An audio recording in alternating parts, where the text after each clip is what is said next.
રાજુલાની ખાનગી કંપનીમાં કામ કરતા પાઇપ વાગતા મજૂરનું મોત નીપજ્યું. તારીખ 30/11/2025ના રાત્રિના 11 કલાકે રવિવારે રાજુલાની ખાનગી કંપનીમાં કામ કરતા મજૂરનું ગંભીર અકસ્માત બાદ હનુમંતની હોસ્પિટલમાં સારવાર દરમિયાન મોત નીપજ્યું હતું.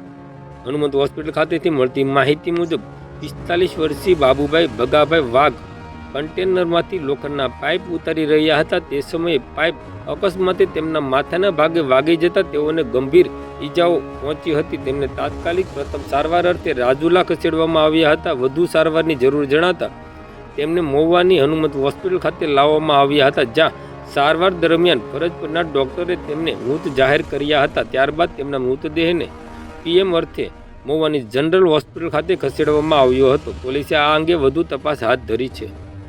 નામ રામ ઝીણાભાઈ બાવાભાઈ, અમારો મિત્ર બાબુભાઈ કંપનીમાં કામ કરતા હતા. ટેલરમાંથી પાઇપ ઉતારતા હતા.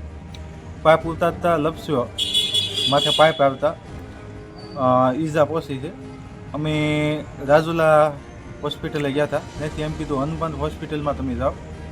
ને હનુમાન હોસ્પિટલમાં પહોંચ્યા પછી સારવાર દરમિયાન ડેડ જાહેર કરી દીધું.